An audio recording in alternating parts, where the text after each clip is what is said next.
MVP! That's why he's the GOAT! The GOAT!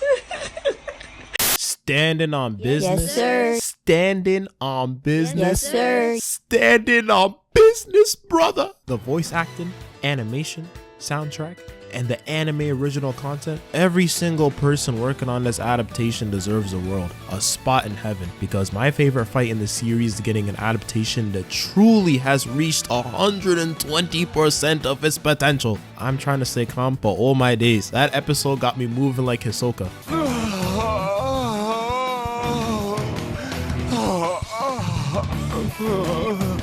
Real ones know I have not uploaded in a month. Similar to Yuji, I was going through my own Shibuya arc. Burnout was cooking me, and then I caught the special 19 and I was sick, and then immediately right after I thought things were going to look better, I got cooked again. Literally had the Nanami to Nobara pack experience back to back. But also, just like Yuji in this episode, your boy is now back and I'm locked in and I'm ready to get back on the path of taking these dubs. Now what wasn't a dub was this nasty point of view of Yuji through Nobara's blown up eye hole. The life of a Nobara fan is one of consistent L's. Prayers out to that woman who shared a single brain cell with Yuji. Stand proud, Nobara. You are strong. Now, the start of this episode has some of the best voice acting performances in this series. Mahito's Japanese voice actor Nobunaga Shimazaki performed like their life was on the line. Mahito's monologue calling out the hypocrisy of Yuji was insane. Voice cracking from how hard he's enjoying this, just raw evil being radiated through that man's voice, in line with a true curse. Mahito had to get revenge for the beating in the last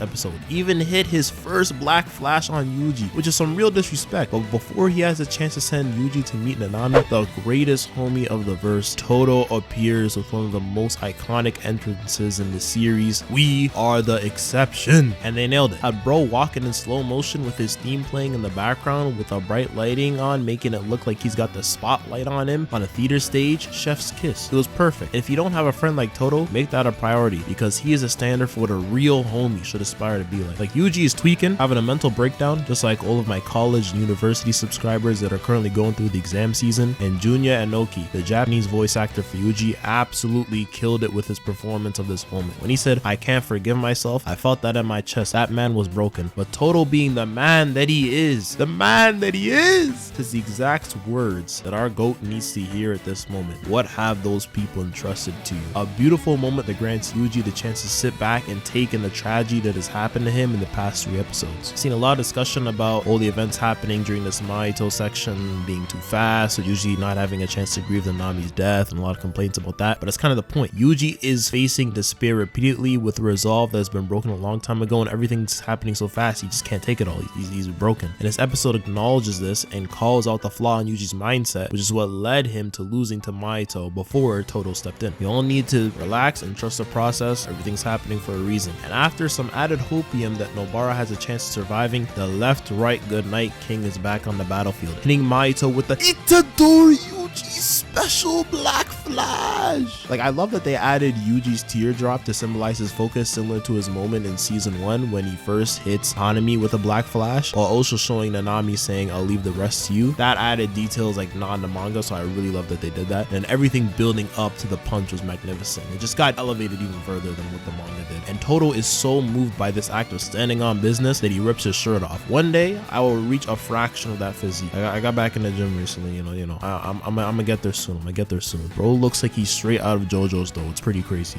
Now, they had to blue ball us from the action with a quick commercial break between Miwa and Mekamaru. On the bright side, this scene is animated beautifully. Mekamaru is a funny guy though. If I had my crush waiting at home for me, I'm not trying to fight Mahito head on. Nah, I'd escape. I'm getting out of there. I'm not doing none of that. I'm making sure I'm getting to Miwa as fast as possible. But back to Yuji and Todo greatness. The best duo in JJK continue to prove why they have the best chemistry in the series, as they are sending mental wavelengths on how to jump Mahito. Boogie Woogie plus a reincarnation of Iko Makanouchi is bound to produce insane results. And they do just that, because my meathead itch was scratched during the last section of this episode. Now, one aspect of this adaptation I love is the anime original content. The animators are utilizing the environment of Shibuya to its maximum potential, having Mahito create a train-shaped transfigured human and having Yuji and Todo chase through the tunnel are cool additions that enhance the experience. The animators go even further beyond, with having Yuji throw a rock filled with cursed energy at Mahito, resulting in Todo activating his technique to switch places with the rock and shoot like a jet at Mahito on some plus ultra energy. To then add even the artwork from one of the color pages as constellations during the sequence was genius. And there's just so much love and passion going into this adaptation by the animators. So again, I thank them for delivering even though the schedule is horrendous. But it's not over yet, because right after that we get one of the best panels in the series, 120% of their potential literally ripped out of the manga 1-to-1. I made my own manga animation of this moment, by the way, so if you love this scene, make sure to check that out. Like,